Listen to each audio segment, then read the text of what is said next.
اللہ سبحانہ و تعالیٰ کا سب سے بڑا احسان یہ ہے کہ اللہ تعالیٰ نے ہمیں انسان بنایا اور پھر انسانوں میں مسلمان بنایا، اور ہمیں یہ جاننا ہے کہ ہمارا جو ازلی دشمن ہے، جس کا ذکر اللہ تعالیٰ نے قرآن میں بار بار کیا ہے کہ ان الشیطان للانسان عدو مبین، بار بار اللہ تعالیٰ نے کہا ہے کہ وہ تمہارا کھلا دشمن ہے، جس نے یہ کہا تھا کہ میں رائٹ سے لیفٹ سے آگے سے پیچھے سے آگے ان کو بہکاؤں گا، اور ان میں سے تو اللہ سبحانہ و تعالیٰ کو کہہ رہے کہ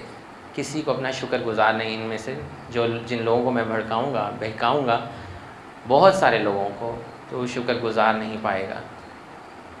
تو شیطان بہت مختلف طریقوں سے انسان پر حملہ آور ہوتا ہے، اور اس کی پوری کوشش ہوتی ہے کہ انسان جو ہے جس فطرت کے طریقے پہ چل رہا ہے، اور جسے ہم دین فطرت بھی کہہ سکتے ہیں، ایک صحیح راستے پہ چل رہا ہے، وہاں سے اس کو بہکایا جائے۔ اس کے لیے وہ بہت سارے حربے استعمال کرتا ہے۔ کبھی کبھی وہ یہ کرتا ہے کہ اس کو نیکی کے کاموں سے روکتا ہے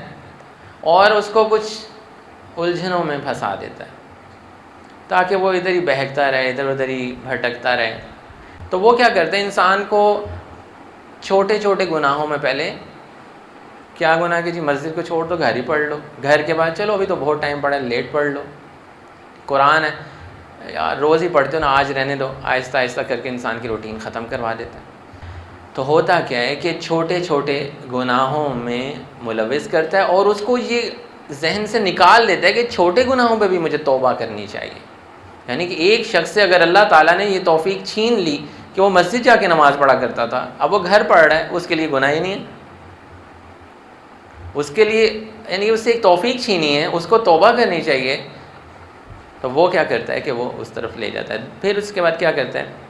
انسان کے ذہن میں یہ ڈالتا ہے کہ ابھی تو بہت ساری زندگی پڑی ہے بھائی،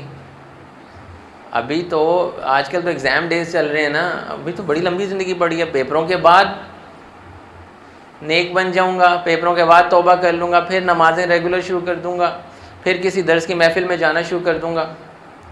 انسان کو یہ بتاتا ہے کہ ابھی بہت وقت ہے تیرے پاس، اور پھر انسان کے ذہن میں کبھی یہ بھی ڈالتا ہے کہ اگر آج تو نے توبہ کر لی اور کل اگر پھر گناہ ہو گیا پھر تو کیا کرے گا، تو ابھی رک جا، ابھی توبہ نہ کر، آج تو سگریٹ سے توبہ کرنے لگے، تجھے پتہ ہے تو سگریٹ کو نہیں چھوڑ سکتا۔ اس کے ذہن میں اس چیز کی اتنی امپورٹنس ڈالتا ہے کہ انسان سائیکلوجیکلی ویک ہو جاتا ہے اور اپنے آپ کو اس کے حوالے کر دیتا ہے اس چیز کے، یعنی کہ اس وجہ سے توبہ نہیں کرنے دیتا کہ تو نے تو پھر کل یہی کام کر لینا۔ تو یہ بھی ایک ریزن ہوتا ہے کہ شیطان انسان کو توبہ سے روکتا ہے، اللہ تعالیٰ کی طرف رجوع کرنے سے روکتا ہے، کہ اس کو اس طرف لے کے جاتا ہے کہ تو ابھی توبہ اس لیے نہ کر کیونکہ ابھی تیرے سے گناہ دوبارہ بھی ہو سکتا ہے۔ اور پھر اللہ تعالیٰ کی رحمت سے کبھی کبھی مایوس بھی ہوتا ہے انسان کہتا ہے میرے تو گناہ ہی اتنے زیادہ ہیں، یعنی کہ میں آپ کو یہ وہ باتیں بتا رہا ہوں، یہ شیطان کے وہ وسوسے ہیں جو انسان کو توبہ سے روکنے کی کوشش کرتے ہیں، توبہ کی طرف اللہ کی طرف رجوع نہیں کرنے دے رہے ہوتے، اس کو فطرت پہ واپس نہیں آنے دے رہے ہوتے۔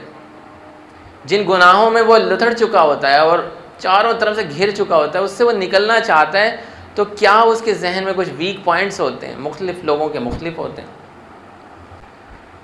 انسان کو مایوس کرنے کی کوشش کرتا ہے شیطان۔